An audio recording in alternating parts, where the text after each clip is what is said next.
Recording live from FYP Studios East and West. Transmitting across the internet, this is episode 121 of Registry Matters. Larry, we've made it yet another week. How are you tonight? Well, we did make it another week. I don't know how many more we're going to make it with this epidemic, but hopefully a few more. Well, I will bring something up on that, but before I do that, I want to introduce that we do have a guest joining us tonight. We have Theresa Robertson from Pennsylvania. She is a Ph.D., and I don't know what an LCPC is, Theresa. Can you tell me what that is real quick? A licensed clinical professional counselor. Ooh. And so you're, yeah, how about that? So you're a licensed psychotherapist in private practice. You've been involved in advocating for rational sexual offense laws since 2016, and you are active at both the national and state levels. You're a founding member of RSOL, which is the Pennsylvania affiliate for RSOL, and you currently serve as the executive director, and you are a member of the Pennsylvania Reentry Council and co-chair of the PARC subcommittee on those who have sexually offended, and you are engaged in research related to addressing psychological consequences of public registration, and you have presented these results nationally and internationally.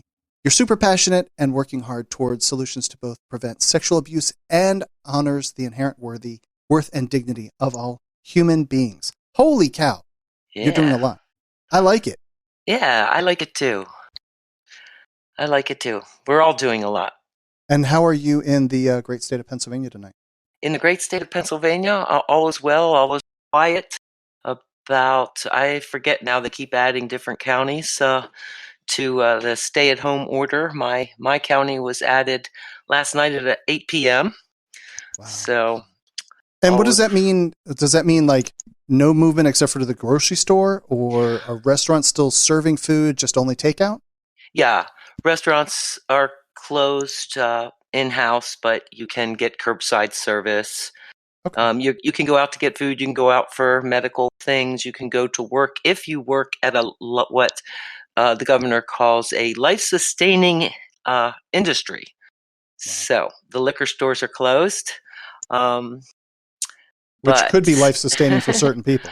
Well, yeah, and that was a big concern at first, but you can still buy beer and wine in the convenience stores and supermarkets, because there are people who literally it's life-threatening if they could not get that. So wow, they just can't get hard liquor, but the alcohol content in the beer and wine will do. So we'll have to do. So, and Larry, before the show, I was having a chat with one of our listeners, and he wanted to know how old you really are, and I'm not going to divulge this information, but he wanted to make sure that you were not in one of the risk zones, and do you have underlying conditions, not just for the podcast, but because he likes you.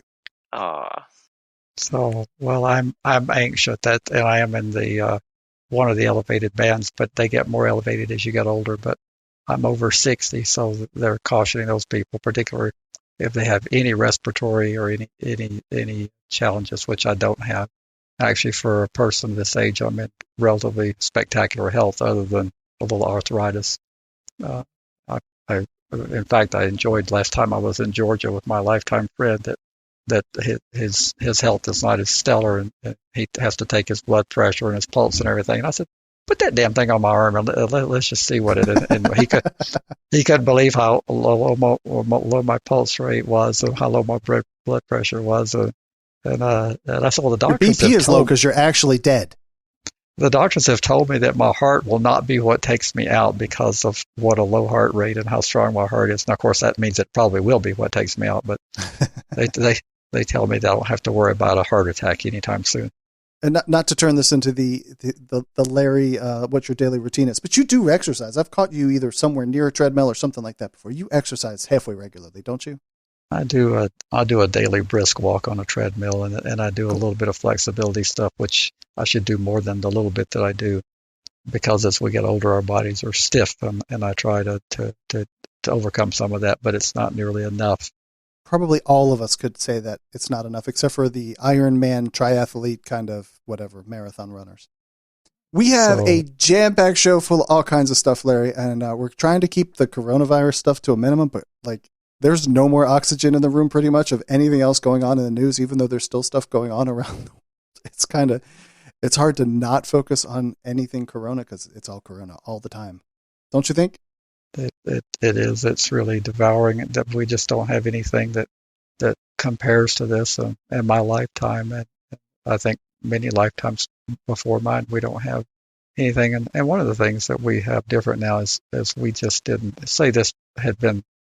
We'd had the capacity to transmit information the way we do today in 1918, and the what was called the Spanish flu, but actually probably should have been called the American flu since it started in Kansas. But we just didn't have the information. Remember, radio the first stations hadn't signed on the air till 1922. And we had primarily your distribution would have been newspapers, and the newspapers in the major cities. Well, when you went outside a major city, you had weekly newspapers, and you just didn't have the information. If we'd have known what we knew medically and we'd had the ability to transmit information around, we probably would have acted in a similar way in 1918, if not worse, but we just didn't know any better. And that's where you had the contrasting cities between Philadelphia and St. Louis, where St. Louis apparently practiced social distancing and Philadelphia blew it off, and they had many times the fatality and infection rate in Philadelphia.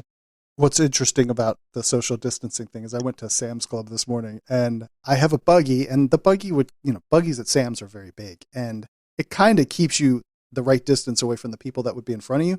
But the people behind me were like almost touching my tush, and I'm like, have we not heard about this yet? And I almost like, maybe I should just turn the cart around and, just make a whole circumference to mark my territory. Like, get away. And for those of you who are not in the South, buggy is a colloquial term for a shopping cart.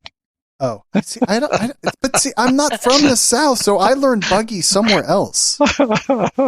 Well, it's very common in the South, but I never hear that term anywhere outside the South. That people refer to it as a shopping cart.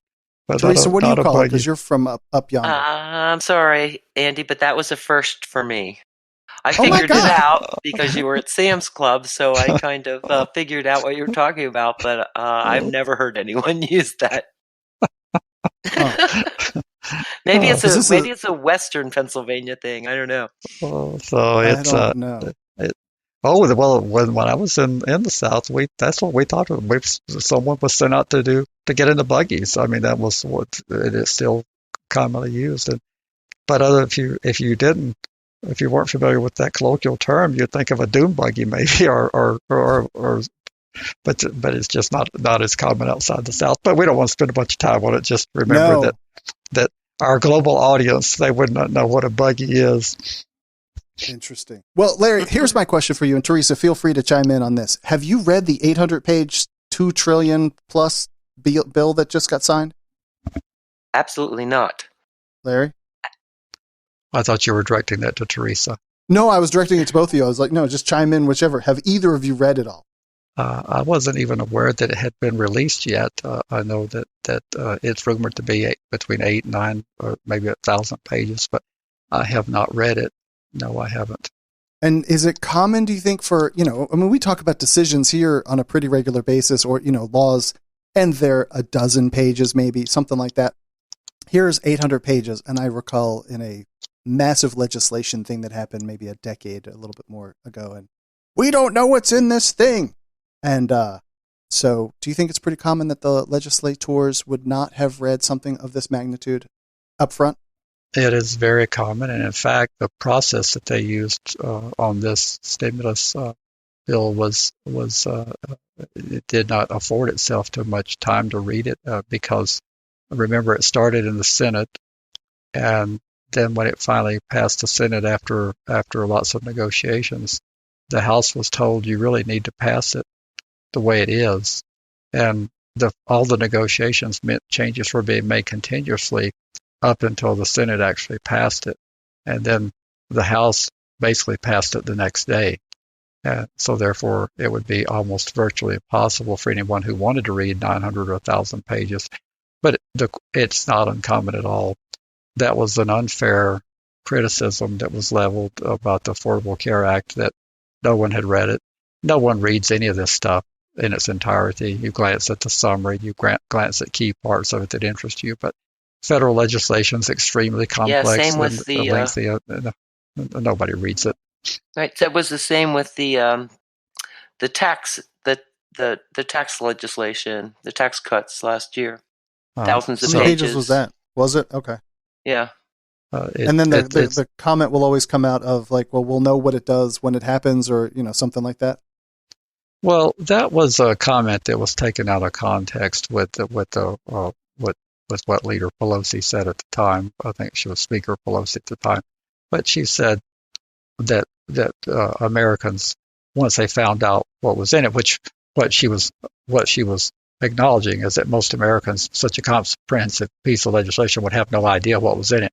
But once they found out about the good points that were in it, like the precondition prohibition against not insuring, and the being able to keep the student, the household member to age 26, and there were many provisions in there that Americans and even the Trump administration have decided that they support all of a sudden. But that was the context that was taken out of it. And when you're politically opposing someone, it's really fun to take something out of context and play it over and over again. And that's what they did. The opponents of that, a federal takeover of healthcare. And they did focus groups on that, and that sounded really, really good, because I don't want no federal takeover of my health care. And then they came up with that and the death panels, and that was all. It was all a politically motivated thing about that people don't read it. And intellectually honest, seldom does a piece of legislation get read by any member of Congress in its entirety. They just can't. Anything else to add, Theresa? Nope. Sorry. This is Larry's territory. Oh, I totally know that, but maybe you have something to chime in on, and I just want to make sure that you feel free to chime in anytime. I don't want you to feel left out. We'll get to definitely stuff that's in your neck of the woods here in just a minute. Yeah, good. Well, let's do a little bit more on the stimulus bill, because that wasn't all I wanted to say. I think I support the stimulus bill. I don't really know, because I don't know what all is in it. I do know that we have an unprecedented crisis, and the government has exacerbated it with the lockdowns. I'm not saying that I'm criticizing any of the governmental decisions, but it's one thing when the economy shuts down because of lack of demand, of course, the credit crisis, and because of the bubbles many different bubbles that burst back in 2008, 2009. It's another thing when the economy is relatively firing on most cylinders, performing quite well, is when a pandemic comes along and you're ordered to shut down. So I'm not going to criticize the stimulus per se. But what I would like to use this as a moment to educate people about how the process works, because one thing that has driven me crazy through the years is that those who are the PFRs, and for those listening for the first time, that's persons forced to register. There's this constant criticism about how that various things like the Adam Walsh Act in 2006 was passed without any debate in the middle of the night, and all these sinister things. And then they said the same thing when the International Vagrants Law passed in 2016. None of that was true, just as if it is everything that happened with this. Everything went exactly according to how the system was designed to work. For whatever reasons, Speaker Pelosi and the House decided that they weren't going to be in D.C., and I don't know what their reasons were. But since they weren't in D.C.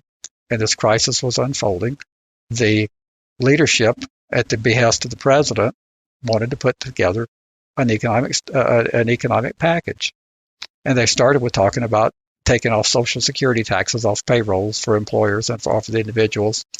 And then they moved towards this broader package, and it was put together by the Republican leadership, and they put it forward, and they couldn't get it to the finish line of the Senate because of the rules of what we call cloture, meaning you have to have 60 votes, which is a supermajority. The Republicans only have 53 votes. So therefore, they could not move their originally designed Republican proposal to the finish line of the Senate without negotiating. So therefore, when the Democrats refused to join in cloture on something that they had not had any input on, then there was a lot of intense negotiations. The Republicans wanted to have less accountability for businesses than the Democrats did, about the hundreds of billions of dollars, and the Democrats wanted more to flow directly to workers, like the extra $600 a week of unemployment on top of your state benefit that you're going to be receiving. And so we ended up with a negotiated package that passed the Senate 96-0. Then since the House wasn't in session, the question becomes how to pass it because it has to pass the House. And there's a process called unanimous consent. And that means that of the 435 members of the House, if a single member disagrees with it, then they can't pass it by unanimous consent. And that's a normal, standard, appropriate parliamentary procedure. You can do that when you're having a meeting. You can say, I move that we pass this by unanimous consent. And if one person on the board of directors or one person in that group raises their hand, then you get to have debate. Well, I anticipated, and so did the talking heads, that there'd be some people have opposition to it. So they weren't able to pass it by unanimous consent.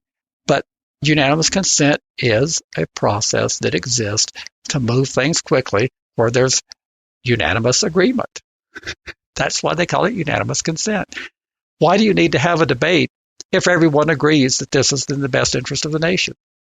Well, there was a representative from Northern Kentucky that did not agree, that decided that he wanted to stick his head out and say, I don't agree with spending this much borrowed money without having some discussion. So therefore, they had to achieve a quorum in the House.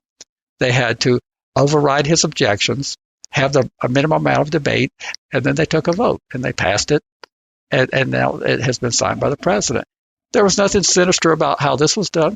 There was nothing sinister about how the Adam Walsh Act was passed. There was nothing sinister about how International Megan's Law passed when it went through the process, and then it went back for concurrence to the House after the Senate amended it, and they put the passport marker on as an amendment in the Senate. Nothing sinister at all happened. That is the way the process was designed to work, and it worked exactly the way it was designed. What about from his point of view? Or from the point of view of all the other people that had to then come back to, a potentially infected area, because there are people in Congress that are being tested positive and whatnot. Mitt Romney was false, but Rand Paul tested positive. Now you're putting these people directly in the path of having this done. Couldn't they do it remotely? Couldn't something like that go in place? Well, technologically, yes, it could be, but institutional rules change very slowly because we have these long traditions of how they're certain about the decorum of the House and the decorums that are followed and the hear you and all this stuff. And so even though the technology exists, the House, the television existed for a good, I think, about close to 40 years before we had cameras, before we allowed cameras in the House of Representatives. I think television started in the 40s and it went to the late 70s before C-SPAN, so 50, at least 30 years. So the rules don't permit that apparently to do the debate remotely. So they have to achieve a physical quorum. So therefore, enough members had to return. But this representative is named Thomas Massey. He was elected in 2012, and he promised that when he ran that he was going to be fiscally conservative, and he was not going to be signing off on deficit spending. And the citizens of his district elected him, and he's trying to keep true to his word. Now, make it clear, I can just about guarantee you, without knowing anything about the guy, that I wouldn't support much of anything that he stands for, because I think it's silly to think we can downsize the federal government to the size it would take to balance our budget. I've said that on this podcast. Therefore, I doubt that I would be in favor of hardly anything this man stands for. But I do favor that a person who runs for office and who gets elected on a platform, that they be allowed to do what his conscience dictates. I think the president was wrong to tweet out about him being a third-rate congressman, and he should be stripped of his membership in the Republican Party.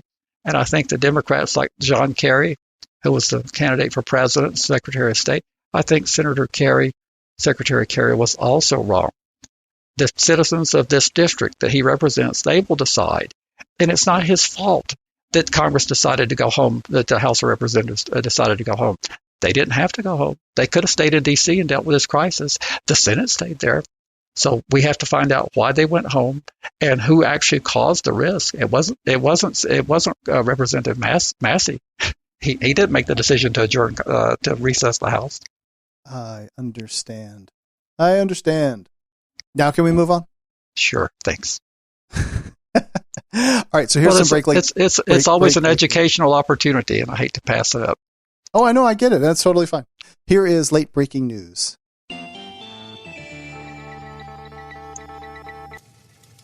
you dropped this in on me just a few moments before the show, and this is a May versus Ryan. And do you want to go over what's going on here?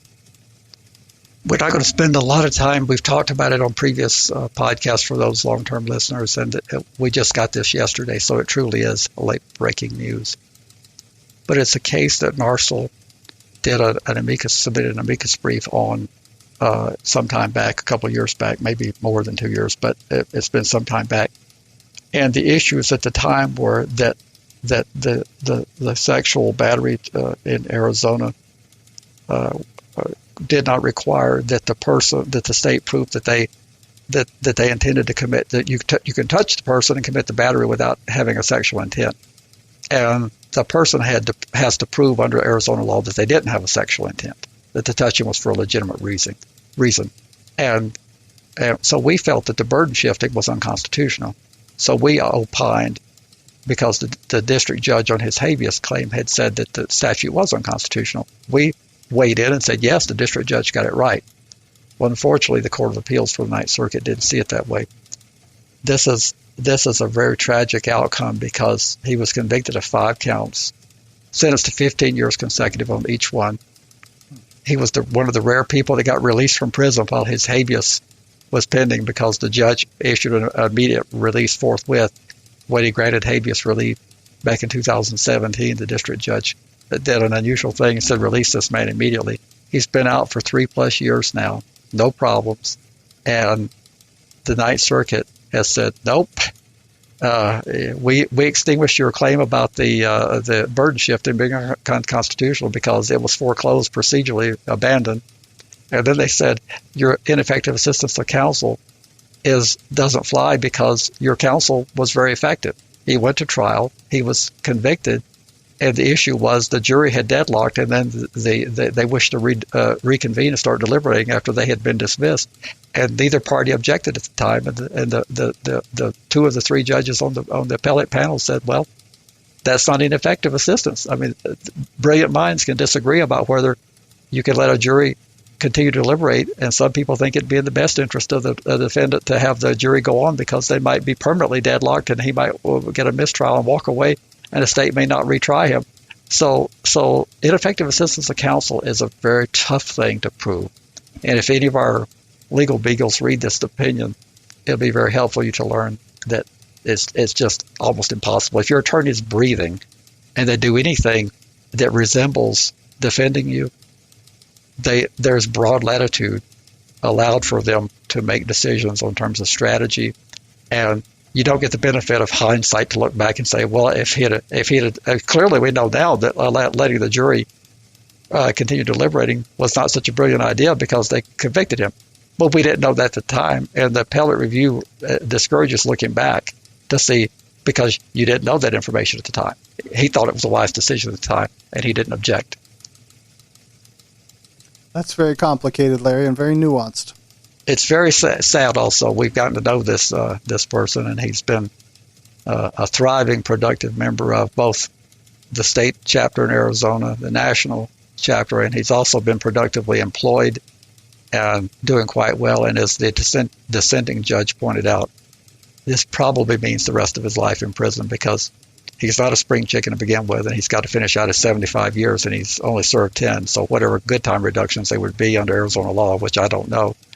But if you're already 45, 50 years old and you've got 75 years to do, even if they give you a day-for-day good time, there's a good chance that you might not survive prison and get out again.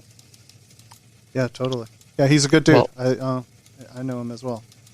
Well, and really the only question is, what do you do from here? And as we've described, as you continue to appeal cases, the funnel, the spout gets narrower and narrower because the options continue to decline. He's only got a couple more options left. He can ask for full court review by the entire Ninth Circuit, which is over 20 judges, more than 20 judges. They seldom grant that because everybody would want it.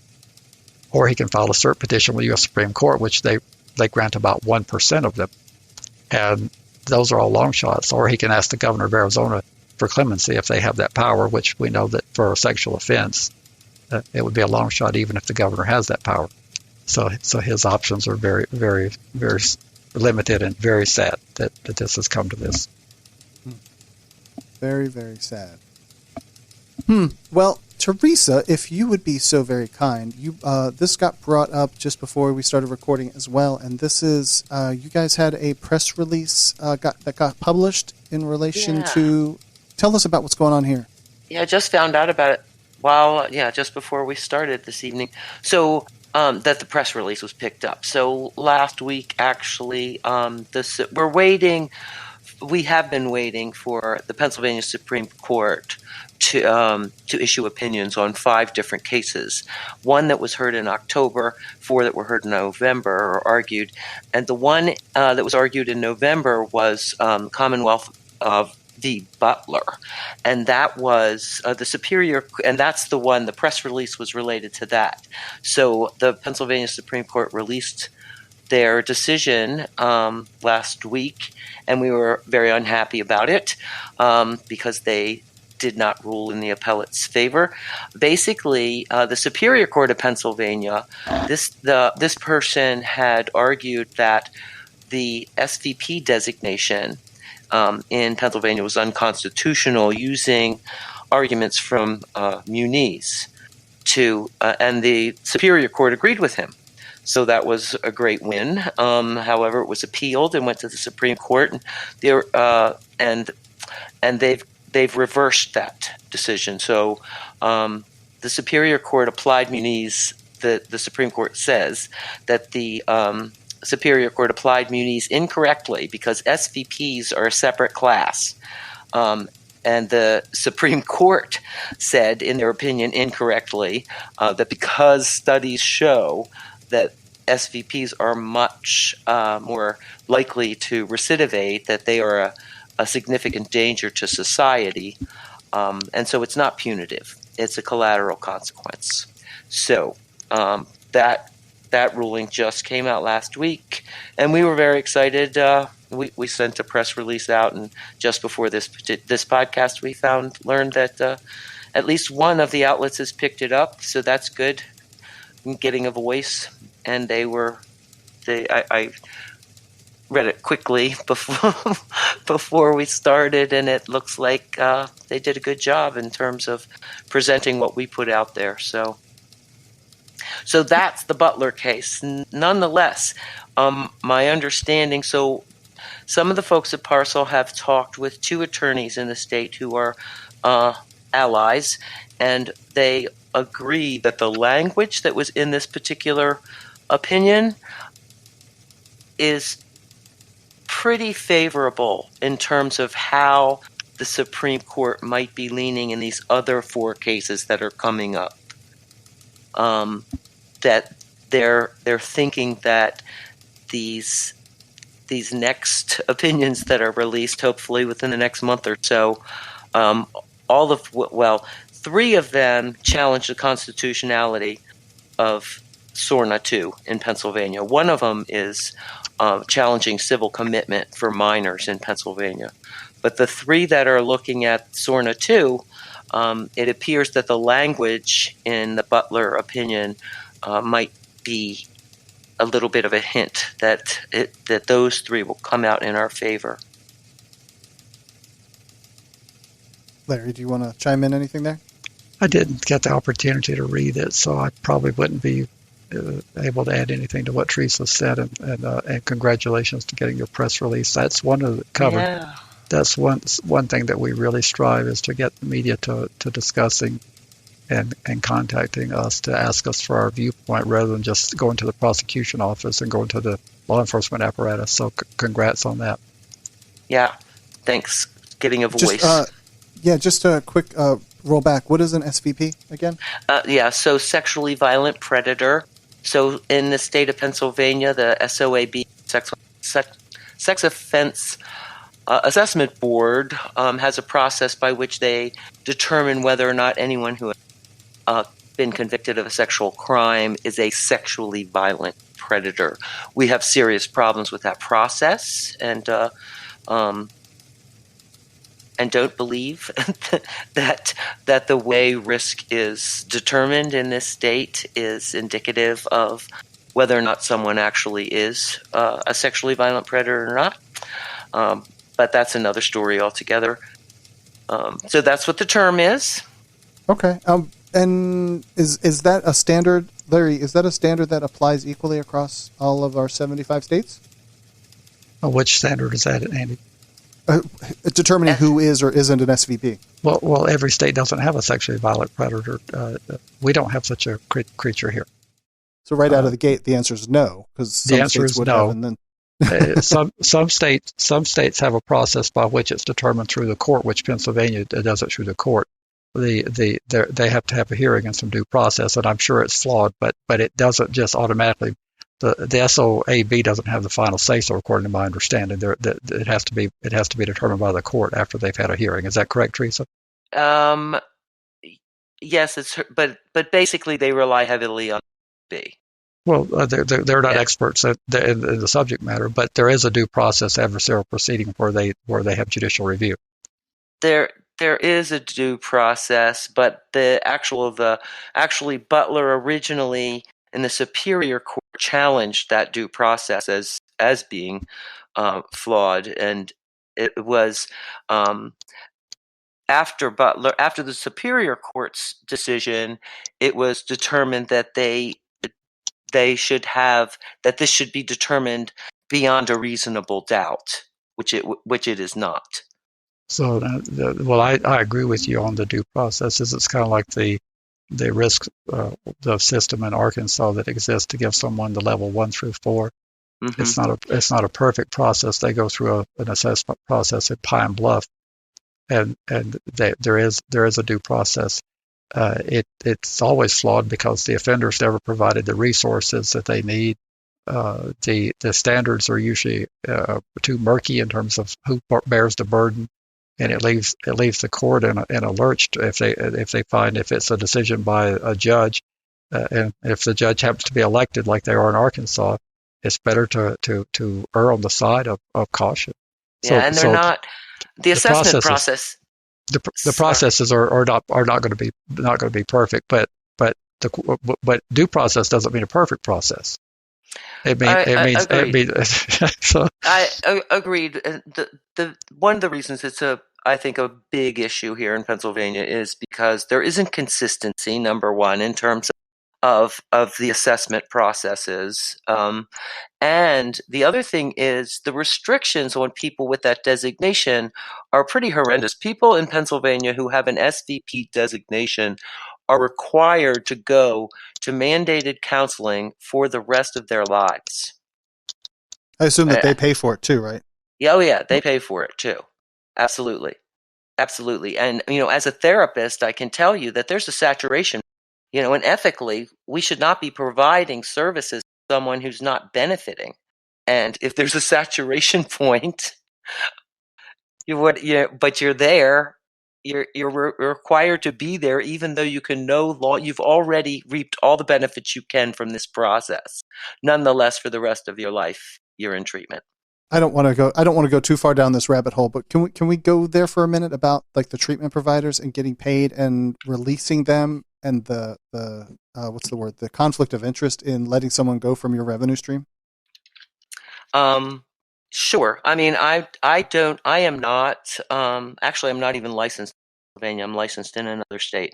And I don't provide mandated treatment. So I'm not in that realm. I am a member of ATSA, but that is focused mainly on therapy that I provide to MAPS, minor attracted persons who have not offended, as well as research that I've done for dealing with people who are on the registry. So I'm not in a position, I'm kind of hemming and hawing because I don't have real specifics in terms, and what I know about what goes on in terms of this, treatment and a revenue stream is from from my work with RSOL and what I hear from people in the state who are on the registry, and the fact that magically people successfully complete treatment when their probation ends, or in the case of an SVP, they die. And that's just not individualized treatment. So I can't help but think that one person might be in treatment for 6 months and somebody else for 7 years. If that person was in treatment for 7 years and then the paperwork is all signed off, the treatment plan is completed, this person completed successfully, and it happened to be the week before they were released from probation or parole.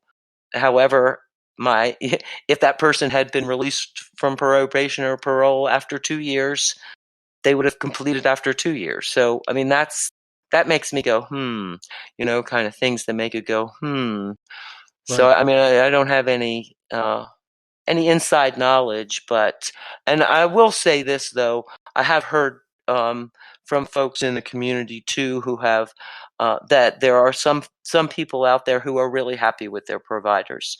And one in particular who's actually a RSOL board member who was in a very I would say sketchy treatment program, and was kicked out.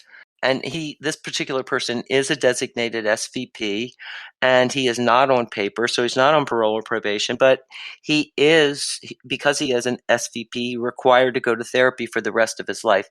Our state law says that you must go to therapy at least once a month, and his provider insisted that he go every week for the rest of his life. And part of the treatment agreement was that no one is allowed to be on any social media. And this particular person had a Facebook account, and the treatment provider found out about it and kicked him out of the program. He lives in a relatively rural part of the state, and that provider was the only provider available. If he had not found another provider, he would have had to go back to jail, even though he was not on parole or probation.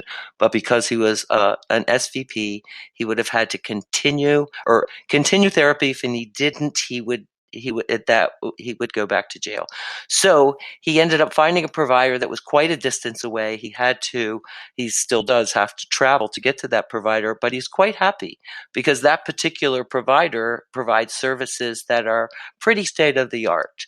He focuses on good lives model, and the whole person, as opposed to the relapse prevention model that is so popular in this country. And so, I don't want to. What I'm saying is, just like anything else, there's a continuum, in terms of quality of provision, and I'm sure that there are some people providing services in a way that has nothing to do with when somebody happens to not be in parole and probation anymore, and when they've actually, reaped all the benefits they can possibly reap.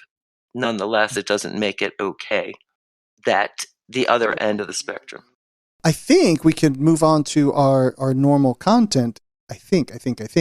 And one of the main reasons why I wanted to have Theresa on is because so many of our people are even extra impacted, while at the same time better prepared for this whole lockdown from everybody.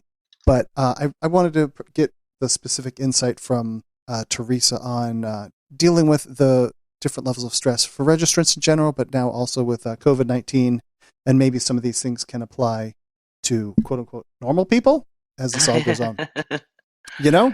Yes, absolutely. In the first article, I happen to be listening to a tech podcast where I found this, and the title is How a Futurist Copes with Uncertainty. And I hear this woman speaking quite often, and she's pretty stellar.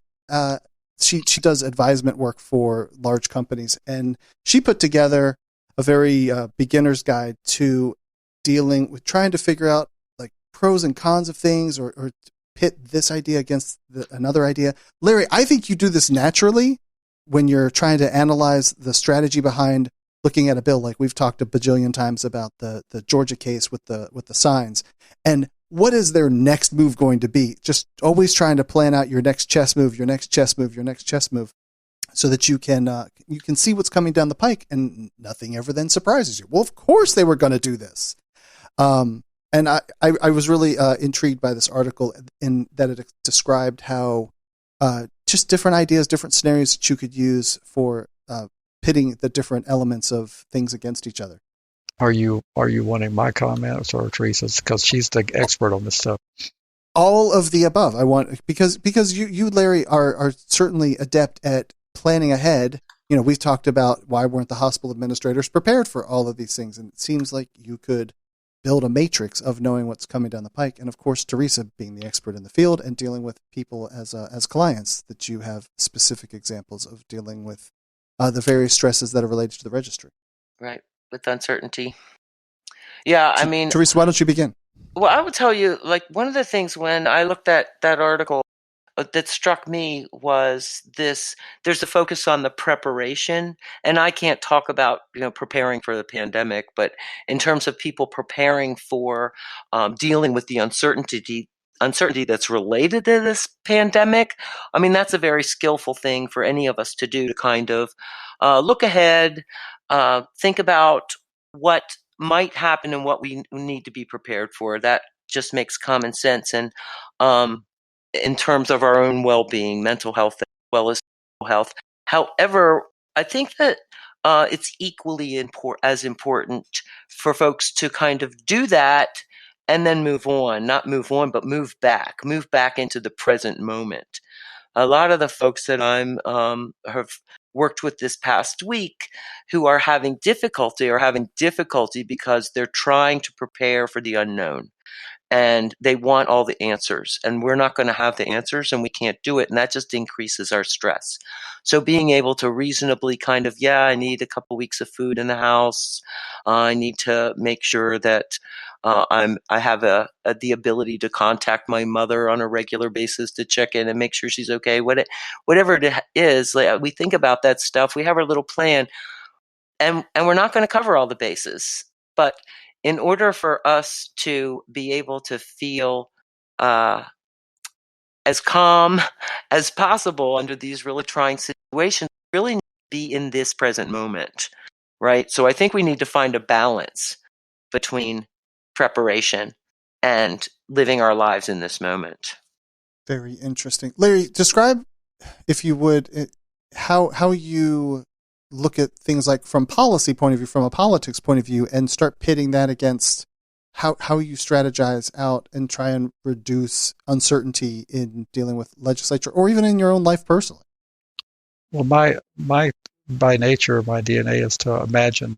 I always imagine what can happen, and then I assign it a probability factor.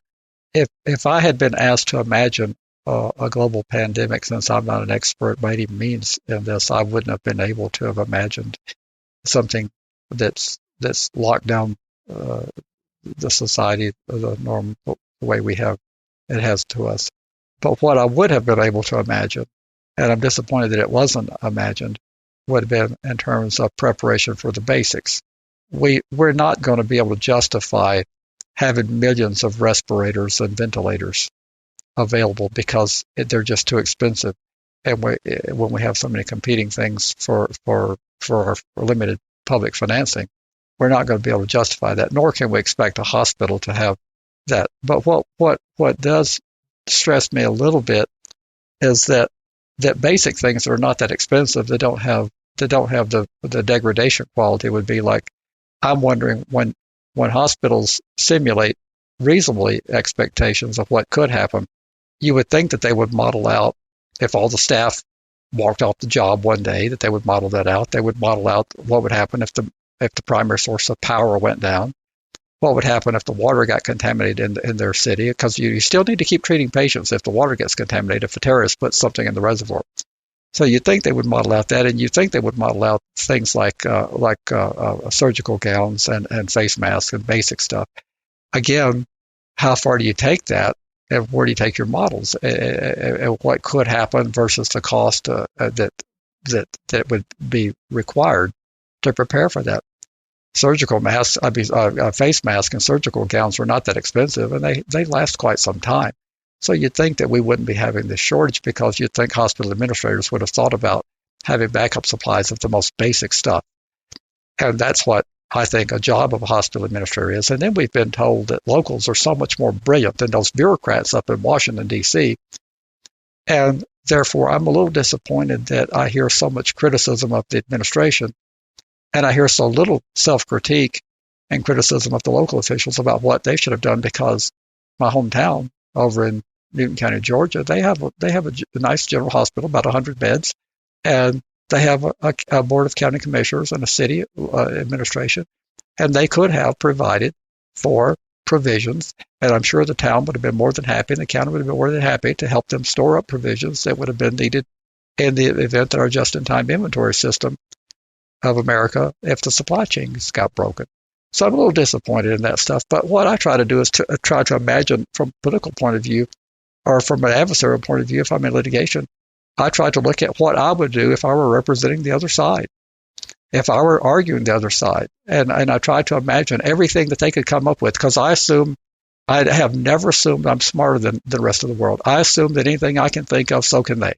And if I can think of it, it's a concern, because if I thought of it, they're probably going to be able to think of it. So that's what I do, is I go through all these scenarios of if I were trying to oppose this legislation, what would I do to kill it if it's something we're for? And the other way around, if I'm trying to pass something on their side, what would their logical moves be to try to neuter us and get past our opposition? And I do a lot of imagining of what could happen, and to consternation of a lot of our listeners, because I end up making comments about, in the case of Pennsylvania, when the decision came down in Munez, I had one of the loyal supporters up there really irate, saying that how not irate is a little strong, but very distressed, that I would say that they would do everything they could to protect the registration, including appealing it and including passing a new statute. That's exactly what I would do if I were in their position.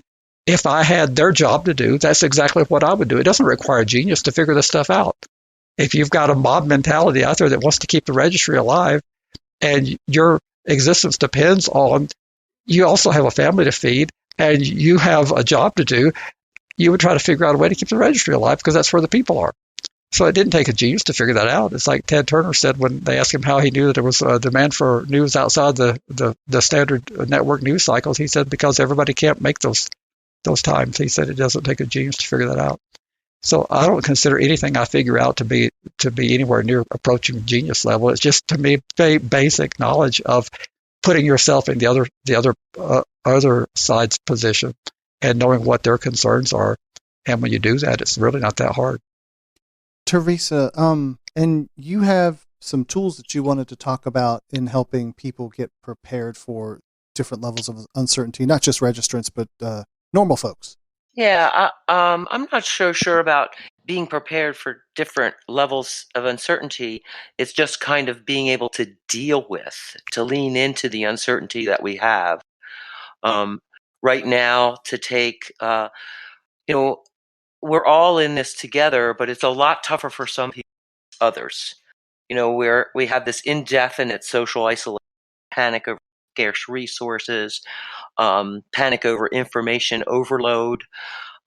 Folks who are on the registry, some of this they've been dealing with all along anyway, and now it's exaggerated for many, especially the social isolation piece. And if I read this to you earlier, Andy, if it's okay, do you mind if I read this statement that I got from one of the guys? Yeah, so one of the folks in Pennsylvania who's on the registry sent me an email, and he had this to say, which I thought was really interesting and very insightful. Brilliant, actually, is the word I used it came to me when I first read it. So he says, as a side note, I'm curious how the average Joe citizen likes living the way most of us have to live all the time. Can't work, must stay at home unless you have a valid reason to go out, do not associate with others, and people constantly afraid you will somehow infect them, which I just thought was just dead on. So on some levels, people who are on the registry are more prepared already to deal with this, because we've had to deal with it anyway on some level. But at the same time, it also adds an extra layer for some people and their social isolation. So we crave social contact the same way we crave food. Our brains neurologically are designed to crave social connection. as well. And that's something people on the registry, many people have had to deal with, that isolation and not getting what they need is. And but now there's even an extra layer on that. It's harder for some folks than for others. So moving forward and trying to be as intentional as we possibly can be to get that social connection that we need in these uncertain times. And in terms of preparation, again, I'm going back to, there's only so much we can prepare for as individuals. And I don't know about you, but I know at my house, we're all every day or two, we're kind of backing up and regrouping because there's some new news or some new restriction in some way that we've got to, as a group, kind of get together and figure out, okay, how are we going to deal with this? So we do that as it arises. We have not, like Larry said, I mean, I never would have imagined that I'd be in this position in this moment and was not prepared when it happened. Matter of fact, I got off. I went to Brazil. And 5 days into my 10-day trip, I found out my flight home was canceled. I didn't anticipate that, and had to rush to the airport. I had three hours to get a flight back, and I was lucky enough to get it. I got home 5 days after I left and was like in shock. Like, what in the world happened while I was gone? Everything was different in 5 days when I got back, and I didn't anticipate and wasn't prepared for any of that. Nonetheless, I had to deal with it. So rather than thinking that we can be prepared for this unknown, coming up with what we can, but also continuing to bring ourselves in the moment. Like, okay, this is it. I'm not prepared for this. I didn't see this coming, but here I am in this moment. What can I do that's going to accommodate what I need or what the people around me need as much as possible? So that's, in preparation, I see, I do what we can, but mostly we need to be prepared to deal with the present moment with what comes up. So how do you know the questions to ask? And like my neighbor, he unloaded on me just a handful of days ago. He is, just barely above minimum wage. He's just a pizza delivery person, which has got to be just about the worst job you could have because you are forced to go to random people's houses and hand them stuff and they're going to touch your equipment. You have a pen or whatever. And he's like unloading on me and he's telling me that I'm the problem because I'm not sympathetic. And I'm like, dude, I'm asking if you need food or money or toilet paper, if you need anything, and I'm the one that's unsympathetic. And even him, he knows my situation, all this stuff, but he doesn't have the tool set available to him to figure out what is overboard, like going like way beyond. I don't think you're going to catch coronavirus by someone touching your pen for them to sign the check and you take it back. And if you then carefully and you sanitize it, I personally, no medical expert, but I don't think that puts you at risk. Yeah, well, actually it does. The coronavirus can live. I would be uptight about handing a pen back and to someone all day. But anyway, to your question, what's important is to let people feel whatever it is they're feeling, and be in this place where there's no right or wrong way to feel in all of this. So basically validating what someone feels. So if someone is like, I'm really uptight, I have to talk to these people every day, I'm passing my pen back and forth.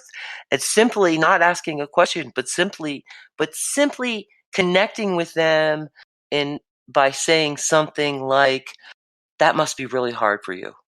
I can tell that you're really feeling anxious about that. So basically validating one another. We're all going through different things. I go through different things at different times during every day. And I think most of us do. We kind of go back and forth, depending on what thoughts and emotions are rising in any given moment.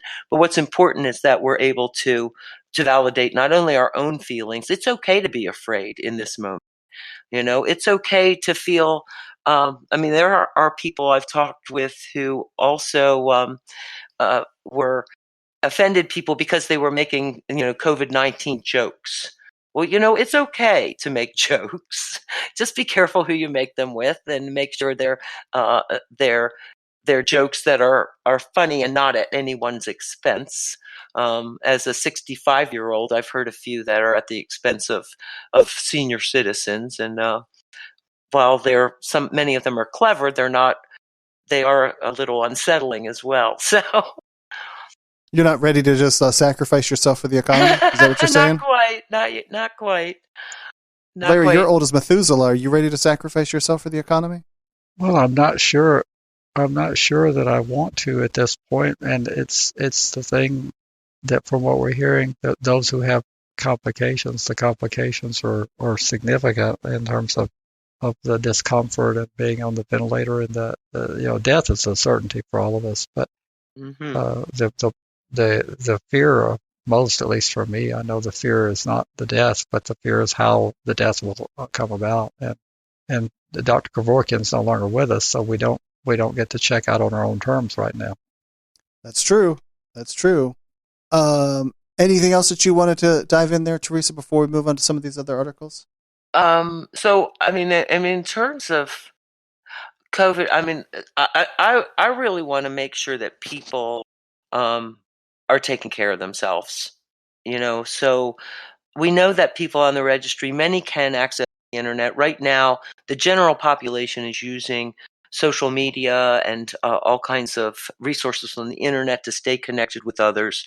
And it would encourage, I mean, you can watch Broadway plays online for free. There's Netflix Party going on now. Free online classes at universities, all kinds of things that we can do online to stay connected and to do it with other people. But there are other people on the registry who don't have access to the internet, either because of a restriction because of probation and parole, or because they don't have the resources to be able to afford the internet or a device that will help them do that. So, just encouraging people to do what they can in terms of maintaining their normal routine as normal as possible, getting up at a decent hour, getting dressed, not laying around in your pajamas, minimizing news consumption. So if we take in too much of this stuff, it's just going to take us down. So staying informed, again, finding the balance. Stay informed, but just enough to stay informed, not continually reading the news about the virus. Organizing our living space. So when our external environment is all kind of chaotic and messy, it makes our insides chaotic and messy too. Starting new rituals, learning. I talked with somebody who's decided he's going to learn to speak Japanese. So every day part of his daily ritual is he takes an hour and is starting to learn to speak Japanese. Doing art, let your soul speak. There's a lot going on in terms of emotions that language just falls short.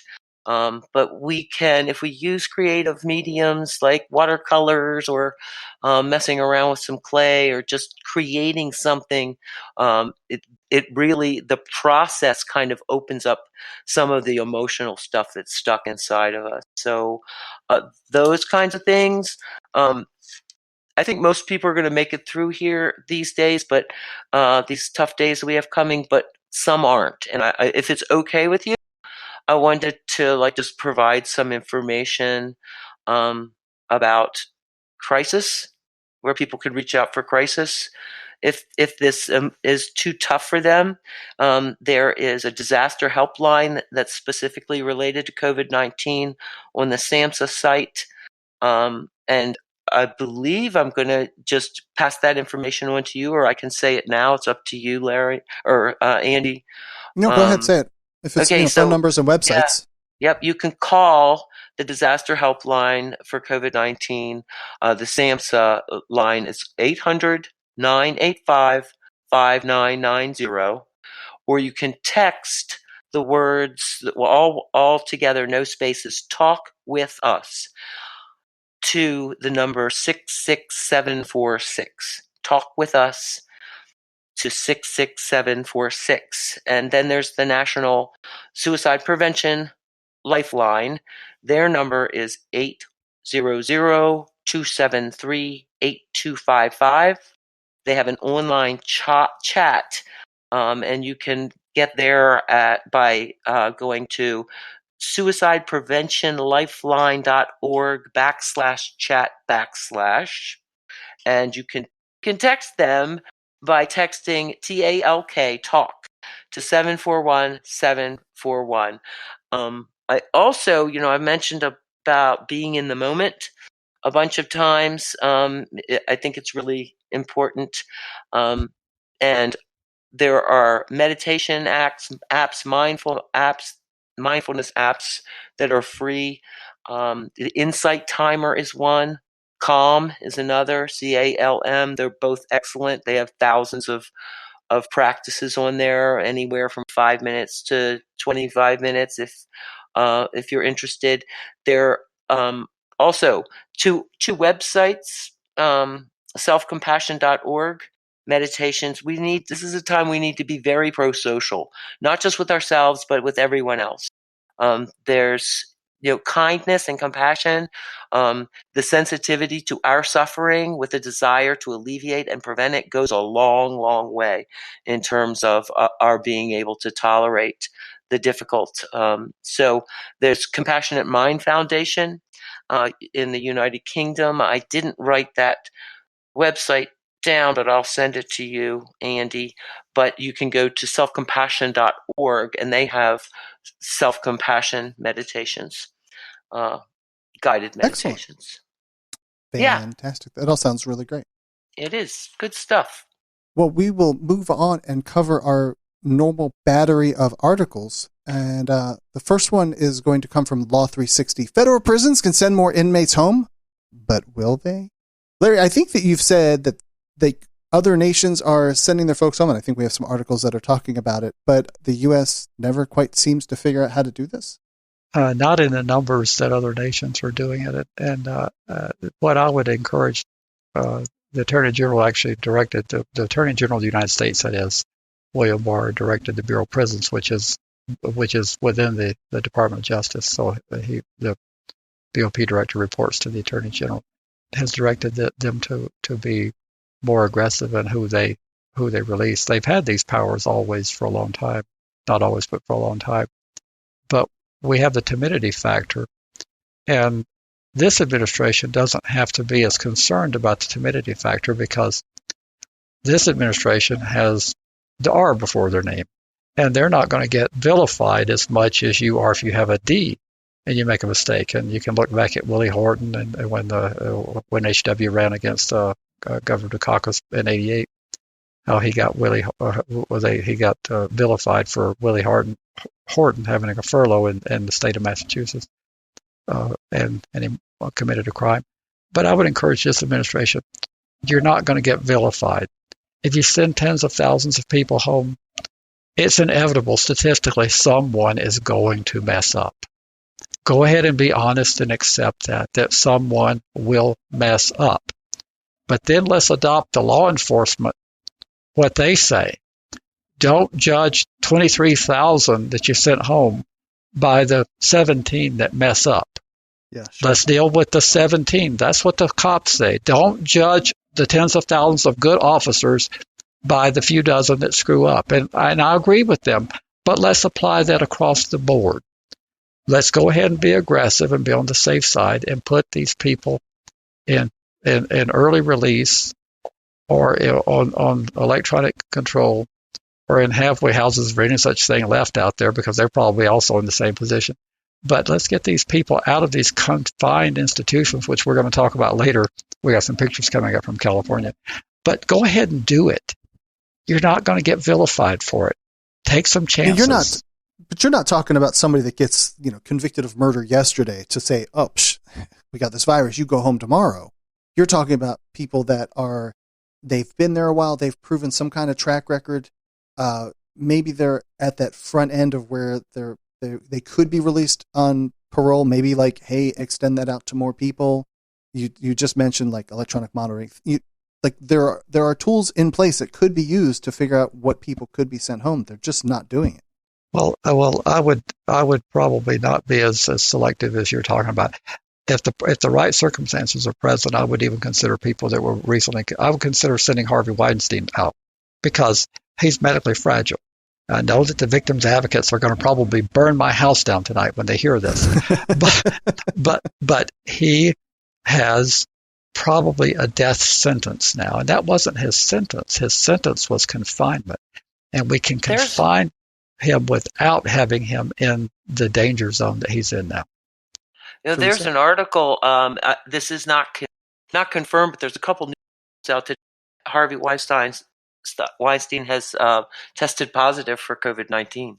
Yes, we have that listed as one of the articles tonight. We have that in. But I would be. What I'm trying to get across is this administration has political capital because A, it won't be vilified by the Democratic side if some people mess up.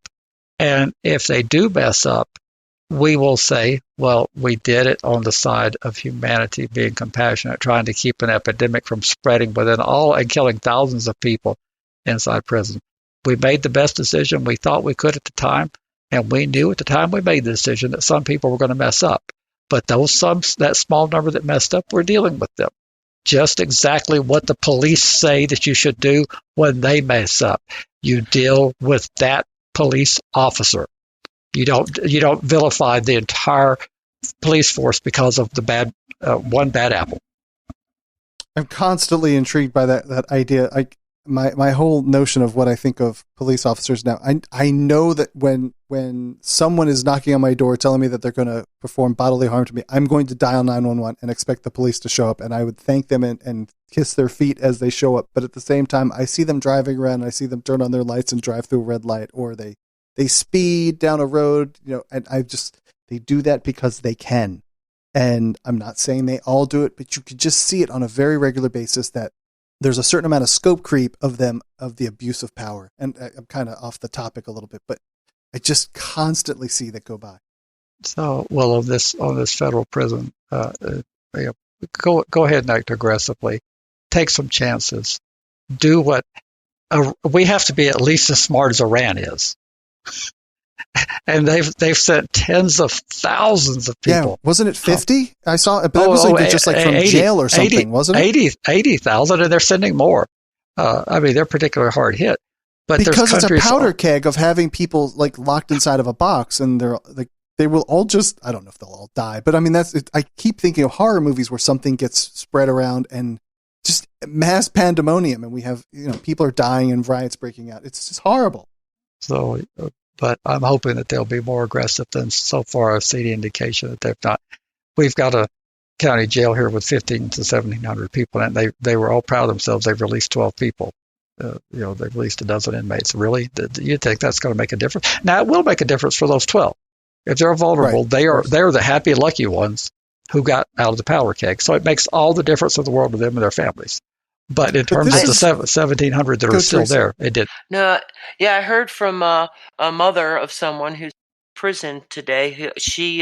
Her son has been approved to be paroled in August, and she's wondering why it is he can't get out now, given the threat and the risk of being imprisoned with this virus spreading.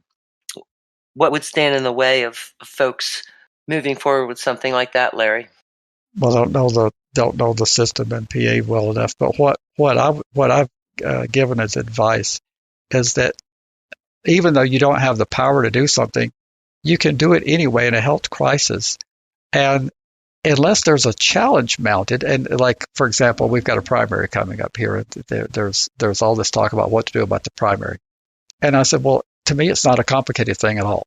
Have the governor ask the Secretary of State to issue a proclamation saying that based on the powers that she believes she has, and based on the public health crisis, that we're going to postpone the primary. And unless there's a challenge asserted in court, then it would stand, even though they don't technically have the power. And I'm not asking for people to go out and just invent their own law. In fact, we're filing lawsuits in Georgia for that very reason. But this requires, legislatures are not in session, so we can't have the legislature of New Mexico run to Santa Fe and make a law saying that the primary can be postponed. Just do it. Do what the captain did that was saving the Indianapolis when all those men were in the shark-infested waters, and he turned on the lights on his vessel and said, until we can get these men out of the water, we're going to be a sitting target for all the German subs that are out there ready to fire on us. And he took a chance. He would have been court-martialed, and he would have been vilified if his ship had been sunk. But he just did it. And that's what we need to do here.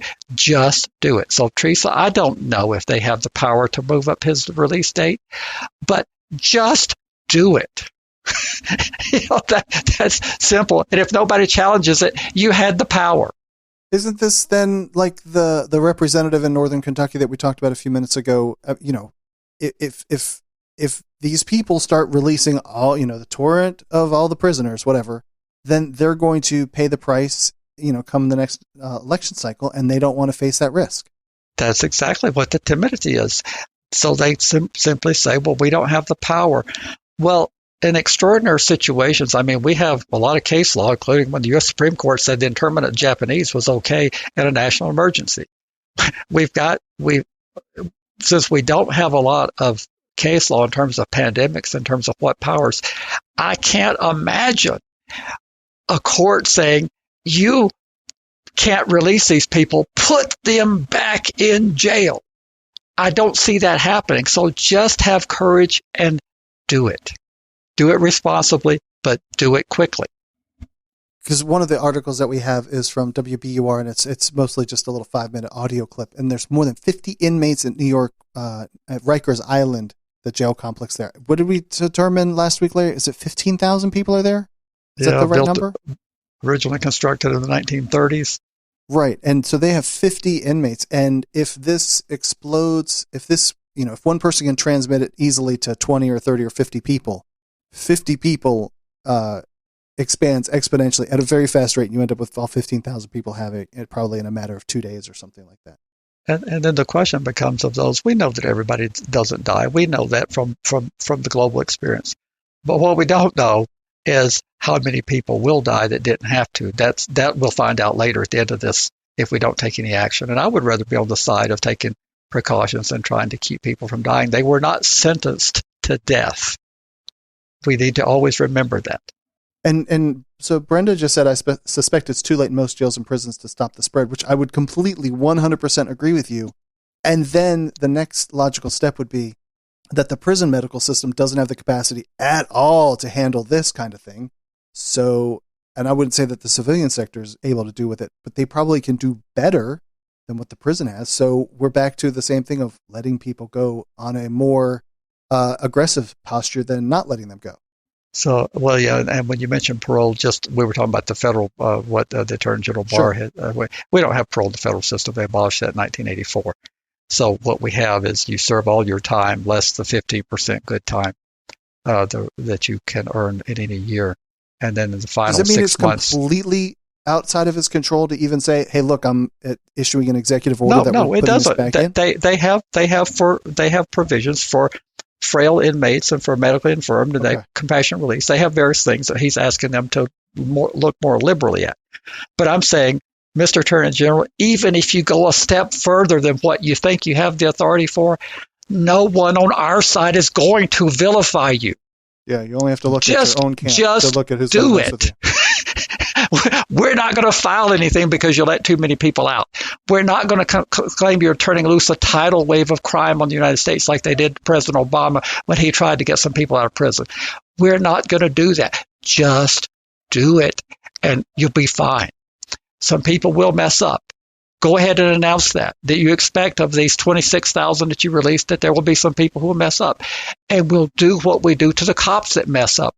And the cops will support us because they believe that you should judge each individual and not the whole group. So we let 23,000 prisoners out of the federal system and 17 mess up. The cops would, of course, say, we'll deal with those 17 who messed up, but we don't paint the whole 23,000 with that brush. I would be very confident they would say that because that's what they tell us to say about them. That's the way we're supposed to look at them when they mess up. You don't think the victims' advocates would rise up and challenge any of this stuff? They probably would, and we need to be firm with the victims' advocates. We're saying we need to say what I just said. They were not sentenced to die. And they weren't sentenced to be treated cruelly either. They were sentenced to be confined and have loss of liberties and stuff like that. And they can have severe restrictions on their liberty outside the walls of the prison. That's a misnomer that you can't have. That you can't, people can be punished horrendously and not be behind prison walls. Moving up to the NBC article, the one thing that says in there in the subtitle of it, it says that they would release temporarily 70,000 people.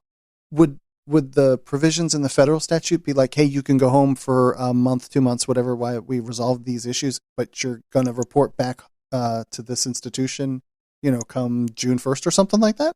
Which article are you looking at? I'm looking at the NBC News one. It says coronavirus prompts prisoner releases around the world.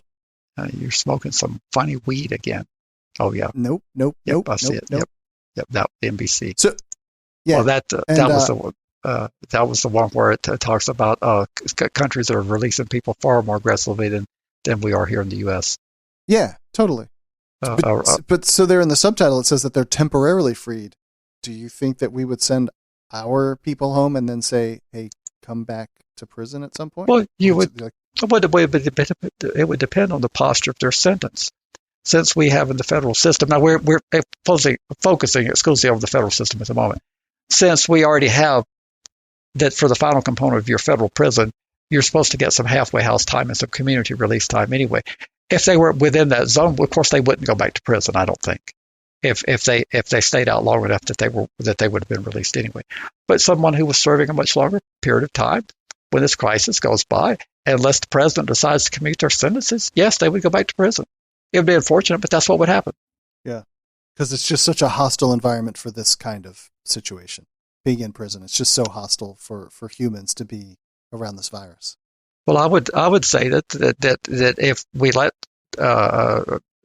10,000 out for this emergency, and the emergency abates within a year, and only 24 of those people have messed up, then perhaps we could look at going ahead and shortening their sentences, because I think they would have proven themselves to some degree. Now, that would be a really aggressive posture. But again, this administration can do things because of that they would never jeopardize the U.S. citizens' security. It's kind of like we've had this discussion before. Republicans, conservatives can do things that liberals can't do, and then vice versa. It works the other way also. No Republican president could have ever signed the welfare reform bill that Bill Clinton signed in 1996, because if a Republican had dared sign that, they would have vilified him to no end. They held their nose and let Clinton sign it because he was a Democrat. So they withheld a lot of the criticism that a Republican would have gotten. So it's a two-way street. I'm not just dumping on the conservatives. Yeah, no, yeah. I mean, the Team Blue would be able to sign things that are in their camp, and Team Red can sign for things that are in their camp. And I totally get what you're saying. Theresa, what do you think the psychological impact is of being inside the powder keg? Actually like being in the pot that we're calling black while the coronavirus is spreading around, and you don't know if your bunkmate, your neighbor, or somebody in the dorm has it. That's gotta weigh on people psychologically. Yeah, no, absolutely and completely. And it's funny. I was talking to my own son when he was in prison. The prison he was in went on a lockdown for 2 weeks. He was 19 years old at the time. He'd never been in prison before, but there was a virus that had spread through the prison, and they locked the prison down, and he was terrified. He was telling me today, how grateful he is that he is not that he's not in right now. And I've gotten emails and contacts from parents who have people. It's not just the people on the inside, although that is awful. It's completely and totally powerless. And to have this thing that, as I think on the chat, there was the acknowledgement is that this thing is spreading through the prisons. It's like too late to put this back in the box, and it's happening, and there you are, you're trapped. So psychologically, it is devastating for the folks that are in there, and it's also devastating for their family because they're so powerless and there's nothing they can do. I liked Larry saying, just do it. But the people that have the power to just do it aren't. And it is harming people, not just physically, but also from a psychological perspective. They're completely and totally, they're in threat. So, we have 3 primary emotion regulation systems.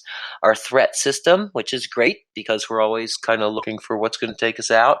Our drive system, we accomplish things and move forward and get excited about stuff. And our soothing system, where we can be calm and contented and just be.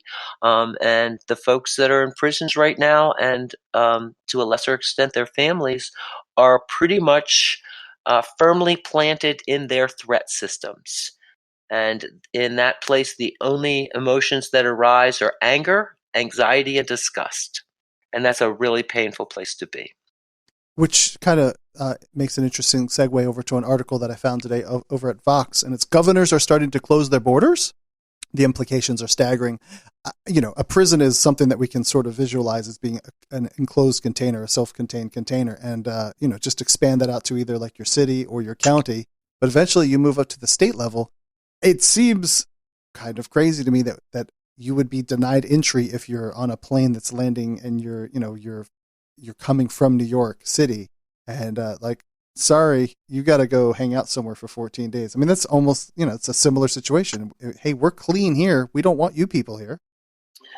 Right. So everyone, we have this threat going on a macro level as well as the individual level, like entire states, entire countries. I mean, China is not letting Americans in anymore because we're bringing the virus back.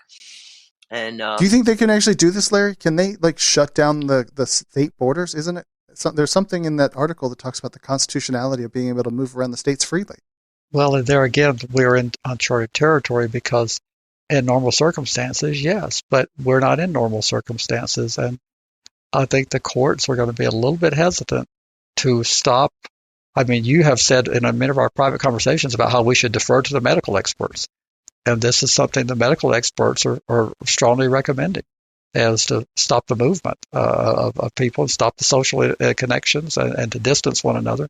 And I think that in normal circumstances, it would be very problematic, and I would not support it at all. But in these situations that we find ourselves in right now, I think the courts, if such a challenge is asserted, I think the courts are going to be relatively deferential to the health authorities and to the executives that were elected that are implementing these restrictions. So I think there's a good chance that they'll withstand initial scrutiny, and they'll probably come back and visit it in a short period of time as the situation unfolds. If this subsides substantially, I think that these can't become permanent fixture in American life, but I think they'd probably withstand the initial challenge. Very, very. It just it just harkens to a different time where you actually had, you had Scots against the Irish against. I mean, to me, it sounds just like, oh, you're from the New York, so you can't come. To me, it just reminds me of something like that. Well, it does. I mean, it absolutely does. It's something we've never, ever had any sort of notion to even conceive of, that we would be like, no, we're just Americans, damn it. Not from this region or that region. It's just so weird to me. But we've accepted quarantine as a law for a long, long, long time. And this is effectively a quarantine from the hotspots. Yes. So I think, you asked me what I think. I think the courts would be very hesitant. And I hope no one jumps off of a bridge because I said that. But I think that the court actions would be turned aside and brushed away until this abates. And I think, again, if the Ohio will be the example. Governor DeWine decided to postpone the primary And somebody did go to court and said, you can't do that. And he said, oh, but I can. And the judge said, oh, but you can't. And he says, but watch me. And he did. And there was no way they could force an election when the governor said, I've shut it down. I mean, how's the court going to step in and conduct an election? Certainly. And then also, since it's such a time-based thing, like, well, the date's already passed. So F you, we've moved on and we'll have it at a later date. What are you going to do now? It's already passed. Well, and that's the thing with this, that these orders, I hope that this doesn't become American way of life. I hope that that this is as temporary and as temporary as it can possibly be. But we're constantly balancing between what the health experts are being very, very, very cautious about everything. And if we defer to everything the health experts, I don't think we would ever unlock the country again. So at some point, you're going to have to balance.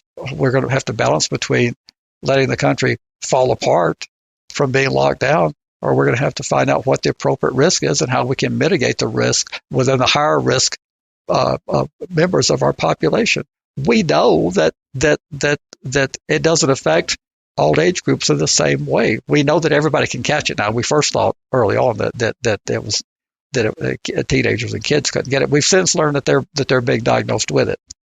But the statistics still seems to suggest that it ravages older people more than it does younger people. So we may have to, people my age and up may have to suffer more inconvenience to try to stay safer. Right. Let's move over to an article from the Crime Report that says prison jail data show incarceration myths. There's about 6 or so myths down there that we should kind of go over briefly, talking about how people perceive how prisons are, but actually what they actually are. What did you want to cover here, Larry?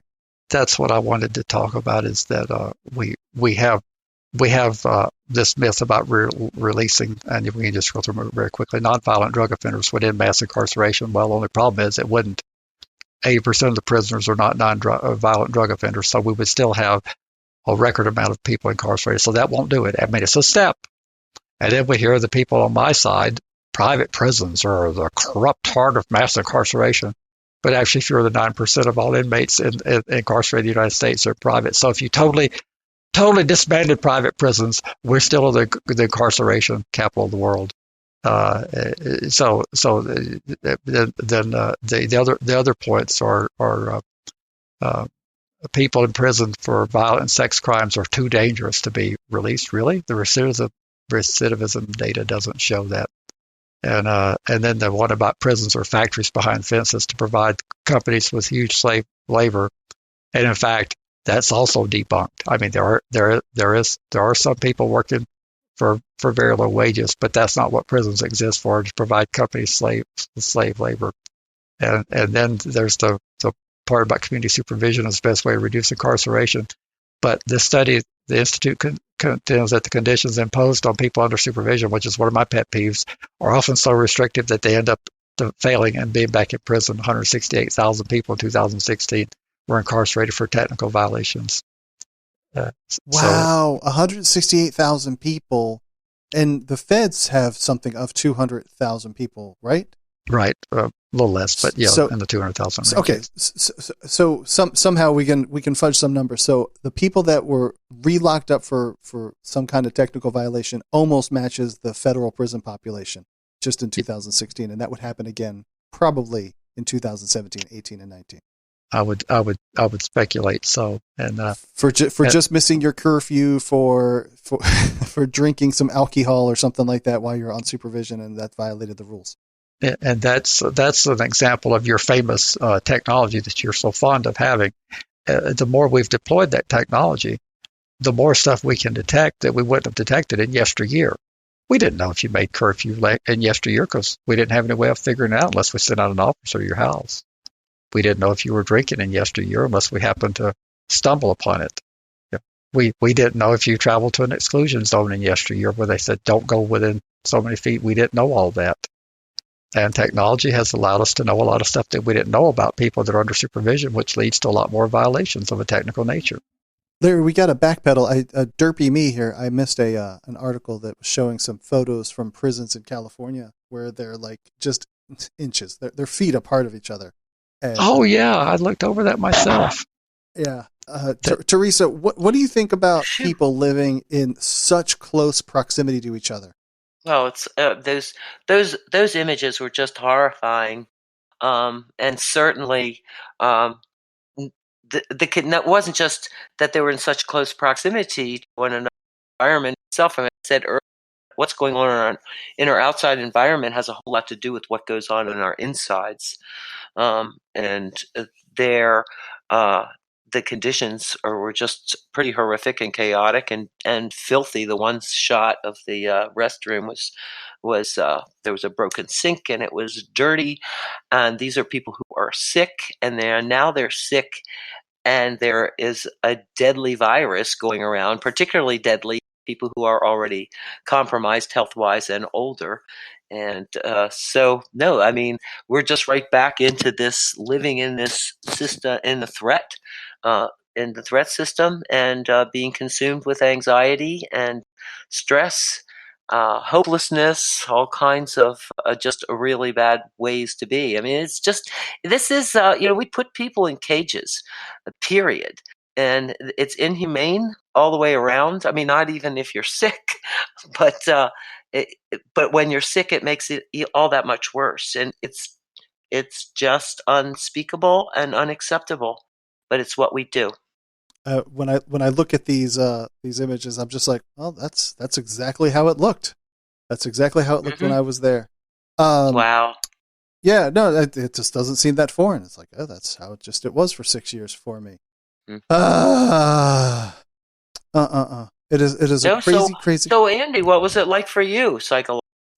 I don't know how to word it, and I don't want to like end up classifying myself as some. I'm just a chameleon, and it's like, this is just what it is, and I can compartmentalize things and just like accept it for the time. And when things change, I'll just change my spots when it comes time that I need to change my spots. Yeah, and that is, that acceptance is a pretty skillful thing to do, and you kind of intuitively go there. Yeah. I grew up in an incredibly hostile environment where, and I don't want to go into this, but my parents were alcoholics. It was a very hostile, but so I learned from my entire upbringing that I do not know which parents are coming home. So I had to be a chameleon just my entire life. And then 2 branches of service, basic training and all that stuff, and dealing with military. So it's like, it wasn't that weird to me to be dealing with that. Well, Larry, what else do you want to cover? Go ahead, Theresa. Oh, certainly. Surely unpleasant, yeah. Of course, Sorry, go ahead. But you can't do anything about it. It's like, I can't make them open up the door. I can't make them serve better food. I can't make somebody put money on my book so I can get some store call. I can't make the dude down the way like, hey, you're a wimpy looking white dude, I'm going to come beat your ass. I can't do anything about those things, so I just have to take them as they come. Right, and you had that ability to accept them as they come. Yep. And but the folks that don't have that, they can't accept it. It takes that real unpleasant pain and turns it into a whole new level. So, unbelievable. Larry, let's look through the remaining stories. I would like to cover the lawsuits, the 2 articles that the Guardian and the not the Guardian, that's the wrong one, but the San Diego the Axel lawsuits, because we are going to be having a conference call tomorrow that only the people who are patrons will possibly get this in time. By the time it makes it to everyone else, the call will have already occurred. But at 4:00 Eastern time tomorrow, we're going to have a conference call talking about these lawsuits and the potential for more of them. But it relates to the forced continuation of check-ins for people who are required to register for the PFRs. Theresa, when you're talking about a registrant, we've come up with a term that are listed and provided, and it's PFR. PFR, what's that? Persons forced to register.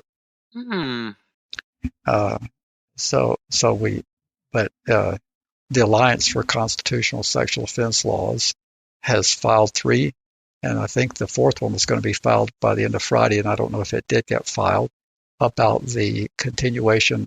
So you have conflicting requirements. You have the requirements that you self-quarantine, that you shelter in place, And then you have the requirement that law enforcement says if you don't come see us, we're going to lock you up.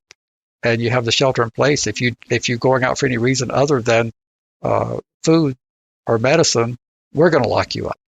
And that's a difficult position to be put into. RSOL called for, I forgot how many days ago we released the press release, and we did get some attention around the country on the press release. We called for all agencies to suspend in-person requirements for checking in. We understand it's in your statute. We understand that. In many cases, it's in your statute. In the case of California, it actually isn't in the statute. But we understand at RSOL that it's in many state statutes. Again, just do it. Nothing is going to happen to you. Nobody's going to file a lawsuit. I don't think the sex offenders that are on the registry are going to file a lawsuit and say, we want to be in your office and we want to do our check-in. So the people, the PFRs, are not going to file a lawsuit. The people who fund your local law enforcement, if it's a county agency, in the case of most of our states, it's done by county and local law enforcement. The county commissioners or the city councils are not going to try to impeach their officials for trying to protect their staff. So again, just do it. Nothing bad is going to happen. Even know? No, but well, that's right. You don't have to advertise it widespread. You can communicate with the offender population. But in order for something to be, as we said, you can do it until you're stopped. Whether or not you have the authority, you can do anything until you're stopped. No one is going to try to stop you from doing this. The offenders are not going to try to stop you, and the county commissions are not going to try to stop you. They want their deputies and their police officers to be safe, and no one is going to think anything about it if you just do it. Don't wait for a law to be changed. Don't wait for someone else. Do what the captain did. I wish I could remember the name of that vessel, but it was when the Indianapolis was sunk, and all those men were in the water, and almost about 80% of them either drowned or were eaten up by sharks. But there was a couple 300 men being in the water dog paddling. And he said, we're not going to sit here in the darkness and let these men not know that we're here. And so he fired up all the lights on the ship and said, we're going to give them hope until we can get them out of the water. Give these people hope. If you don't care about them, which probably some of you don't, there are some good sheriff's departments out there. There are some good leaders in law enforcement. But even if you don't care about the offenders, keep your staff safe. Do the right thing. Stop the interaction. Follow the social distancing that's being recommended, and we'll pick this nonsense up later when the governors and the local health officials lift the quarantine and the social distancing requirements. Just do it. To that, though, last week, we had the article from Minnesota, I think? Nebraska is where it was, where the sheriff was just like, nope, you're coming in here. Don't care. Come in here. Register. That was Douglas County, which would be Omaha, would be the seat. That was where that was from. Okay. So it's certainly going out there. And somebody in chat says, now that the lawsuit has brought attention to it, they'll dig in their heels and they're like, you're damn right you're going to come in here and register. I don't know that they will. The one against San Diego was dismissed because of procedural, because it didn't qualify for the type of relief, people hear me say from time to time. You have to file the right cause of action, and you have to seek the relief within the vehicle that's appropriate for the relief you're seeking. And the court refused to let it go forward because they said it didn't meet the criteria for the type of action. But that doesn't mean that she can't refile it, and she will refile it. I'm quite confident that she'll refile it using the correct vehicle. But I believe that these cases will gain some traction, and I believe that some judges will take the risk of being persecuted. These are all in California, but I think some of the judges will take the risk of being persecuted, and they'll do the right thing. And they'll say, no, we're going to suspend this for the health crisis, and then we can resume later. But in California, they have all the cover they need because it isn't in the statute to begin with. This is an invented requirement that law enforcement has put into place because they don't want to do anything other than what they've always done, which is have people come down and see them in person. But it's not required that they come in person. They could do it by email or by phone, some other method? They could. And that's what the lawsuit. Let me give you like a personal anecdotal story about that. I come home from being out dinner. This is sometime last month, and there's a business card And I was like, I guess it was like a UPS sticker. And I look at it, and it's from the sheriff in the area that does the lieutenant, whatever, that does the address verification. And I was like, Larry tells me he's not calling anybody. I'm not required to call. I'm not going to do it. And so I waited on it for a day. I called the next day and I said, hey, you left a card. He goes, oh, just verifying addresses. Thanks. Bye. So I'm assuming because the thing was on my door, unless someone passed it to me because now I'm living at somebody else's house, but I wouldn't have known about it unless I went to my house to get it. So he figured that was good enough to have me registered. He didn't see me at my door. He, just left a card. So it seems, they could do other things if they wanted to. They just don't. That is correct. And beyond that, the obligation is on the offender to report if they have any changes. There's very, very few states have an obligation that they go out and check on you continuously. Now, Maryland tried that in their regulatory framework after they passed their ramp up in 2009 that took effect in 2010, if I recall. The regulations that were published said that they shall continue to continuously verify the resident's address, the registrant's address, and we made comments about that. Well, what does the word continuous mean? I mean, continuous would be not from a statistics from a calculus point of view, it's infinity. Right, but if theoretically that would mean that as soon as you walked away from the door, you turn around and come back. Correct. And if you did it, if you had that regulatory framework, which is why we scared them into not going through with that regulatory framework, whatever you did, if the person offended, and some will, I mean, there is that small fraction of people that will offend again, then it would obviously be a little bit less than what should have been done, because the victim of that offense would say, well, when's the last time you verified? We checked up on them 37 days ago. Well, maybe you should have been doing it every week, because then you have the benefit of the hindsight. Absolutely. Yeah, with you. In Pennsylvania, right now, they've suspended registration, and folks have to report any changes with a paper form. And if they're unable to access the paper form, which is only available online, they can call. And, to Larry's point, we're talking, I mean, what we want is for the registry to go away, of course, but just the arbitrary nature of what's going on. It's like, well, if we could do this now, why can't we? Yeah, I've been wondering that if all these measures that we do, letting people go or suspending registration, if all these things go without the world entirely exploding, then why can't they become the norm when all this goes away? Absolutely.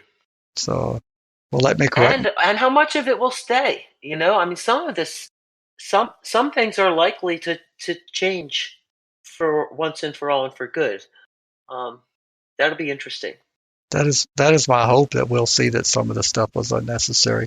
But what makes that less likely is there's funding there, and this administration has been very good about funding the SMART office and making sure that the law enforcement gets everything they need. That's one of that in military spending they have just lavished on. But so I'm not as optimistic that that'll go away. But again, they have the political capital; they could make it go away.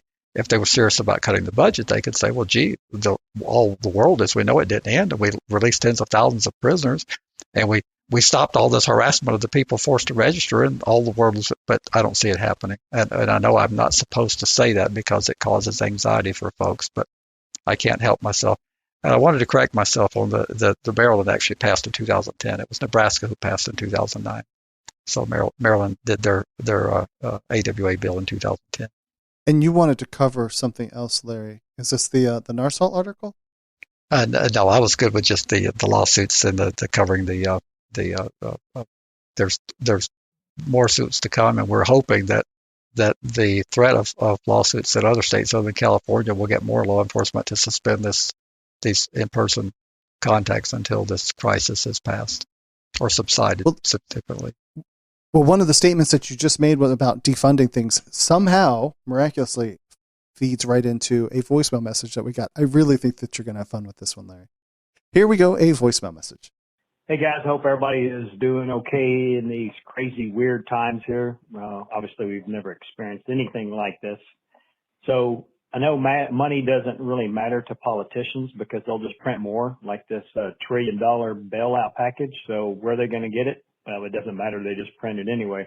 But my point is be a good time now to write your politicians and tell them to defund the registry, defund Angel, IML, defund this whole mess. But again, they don't care where the money's come from. So anyway, thanks guys, and FYP, keep safe. Print money, Larry. Well, only the federal government can do that. The states are not so privileged, but I don't think that that's likely to happen. I wish it would, so I support his viewpoint, but I don't see that. We've become desensitized. I mean, we're talking about a $2.5 to possibly $6 trillion bailout here, and you know they were so upset about the $787 billion that we did back in the depths of the recession when Obama came to office. Now, just remember, folks, we had unemployment that had been rising for months. So we had hundreds of thousands of millions of jobs lost by the time he set foot into the Oval Office, and now we have the threat of that, and it's a very real threat because of the 3 million unemployment claims that was submitted across the nation, which was about the same ratio that our state. You remember we had about a tenfold increase. Mm-hmm. Well, the nation had about a tenfold increase in terms of. So we've got a crisis coming, but I don't think we've become so desensitized to deficit spending, and as long as the world is willing to fund our deficit spending, I think that the people have become so disconnected from it, and it's become so irrelevant. No one's talked about it. I mean, we haven't really had a lot of discussion on a serious note since Ross Perot ran for president in 1992. I mean, the Republicans, when they had Obama and Clinton, they did magically were very concerned about the deficit under both of those administrations. But it's been a long time since we've heard anything about the deficit, several years now. And I don't think we're likely to hear anything about the deficit because right now they're saying just do whatever it takes. And I tend to lean towards agreeing with them. I mean, we've got a significant problem. And a lot of this, people couldn't help themselves. They were told you can't come to work. They were told you won't get a paycheck. Their employers were told to shut down. Mm-hmm. But I'm hoping this experience finally sensitizes us, we as Americans, us or whatever it is. I hope we become a little more sensitive to those who get in situations where they have not been able to function at a level that would give them basic sustenance. Because arguably, you could say that all of these companies should have had a rainy day fund. You could arguably say that all the Americans should have had a rainy day fund. I don't say that, but you could do that if you believed in survival of the fittest and that people are their own keeper and they're responsible. I believe we're all in it together, and I believe that this is probably the prudent course of action. Probably there's some stuff in those in that massive 800-page bill that we would be very shocked about if we knew. But this is probably the right course of action, but we're in this together. Hopefully we'll realize after this crisis that those hundreds of thousands and maybe over 1 million people that are homeless on any given day, that maybe we need to be just a little more compassionate to them as well. I very much agree with you. Teresa, do you agree or do you not agree? You want to be a hard-nosed person and say, no, you people should have the funding and stand up on your 2 feet. I told you, I'm the compassion Larry. Yes. This one. You're the compassionate what? It broke up there. Compassion queen. Compassion queen. Yeah. Well, I agree that there's probably things in there that, I heard the debate, and the Republicans had their problems with the $600 heaping on the state benefit as one of the things they were concerned about, and they said it would disincentivize work. They're probably right. But on the other hand, the Democrats had their issues with the lack of accountability and oversight of the hundreds of billions of dollars of corporate bailout. And those are genuine. Both sides are right. There's going to be abuse. There's going to be people who will benefit. There will be some who will take advantage of this. It's human nature. You can't design something that people can't take advantage of. The reason why they did the $600 is because even though the Republicans do have a good point about that it's going to be more lucrative for some people not to work and it's going to possibly disincentivize them, the unemployment administrators told them we don't have the systems in place that would easily identify what the person's ending wages were, what their average wages were for the last leading up to when they got separated, because they look back over a 52-week base period that runs usually about 2 quarters behind where we are right now. They would be looking at at a base period for your unemployment computation that may not even reflect what you're earning on your recent job, because your wages from your most recent job may not be even in the base period. And so those debates were genuine. There was nothing wrong with having the debates, and that's the way our system is supposed to work. You have disagreement between the ideologies. You come to a compromise, and we got this thing, and there's some bad stuff in it. I understand. Larry, we need to shut this all down. We do. Are you ready to shut it down? I am. So if you want to be in contact with us, 747-227-4477. And of course you call off the phone number first. Of course I do. And if you want to write, and then that is another way to get a hold of us, registrymatterscast@gmail.com. And the best thing to do, of course, is to be a patron supporter at patreon.com/registrymatters. And if you want to find out more about Registry Matters, you can find us on the web at registrymatters.co. Man, dude, you did that all on your own. That's amazing. That's sick, bro. That's sick, bro. Theresa, you are an amazing guest. I can't thank you enough for coming along and sharing all of your Theresa knowledge with us. You guys are so much fun. It's nice to be able to talk about such heavy things and see a little bit of lightness around it too. I try. I don't want. This is such a serious and depressing subject. I try and make light of it whenever I can. Larry yells at me for laughing at things too much. How can people find you? All your websites, all your Twitters, anything like that you want to tell people? But anyway, yes, it's Docs86. Yeah, and my email is you can use the Theresa.Robertson@yahoo.com. Also, I'd encourage anyone who's in the Pennsylvania area, in the state of Pennsylvania, to check out RSOL.org. And we are in dire need of help from folks who might be interested in helping us move forward. We have some great people working, we try to get up in Harrisburg, or we did until 2 weeks ago, every Tuesday, to talk with folks, and we are doing everything we possibly can. We really need tech people. If anyone's out there in Pennsylvania that can help us with technology, you can check us out on at parsol.org and send an email, Twitter. We'd love to hear from you. Thank you again so very much. Larry, is that it? Are we done?